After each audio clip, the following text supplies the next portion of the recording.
MNSAG del domingo 5 de junio de 2022, dia de Pentecost.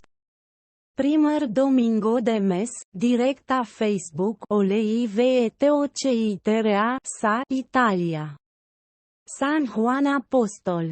Hermanos, hermanas, yo soy Juan, apóstol de Cristo. Hoy en el día de Pentecost, nuestro Maestro ha cumplido su promesa de hacer descender sobre cada uno de nosotros el Espíritu de la verdad, reunidos en aquella casa. En ese instante cada uno de nosotros gritaba sin miedo la verdad en todos los idiomas, nuestros cuerpos bailaban con las manos hacia el cielo alabando al Padre, muchas personas creían en nosotros.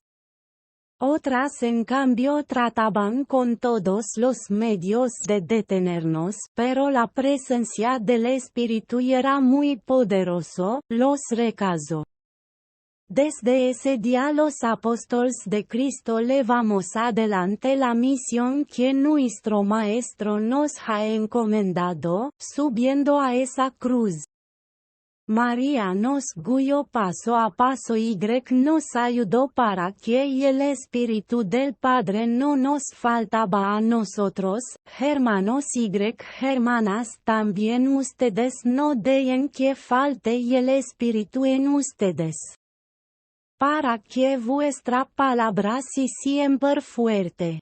Los amo hermanos y hermanas, me tengo que ir, y el Padre me llama, los bendigo en el nombre del Padre, del Hijo y del Espíritu Santo.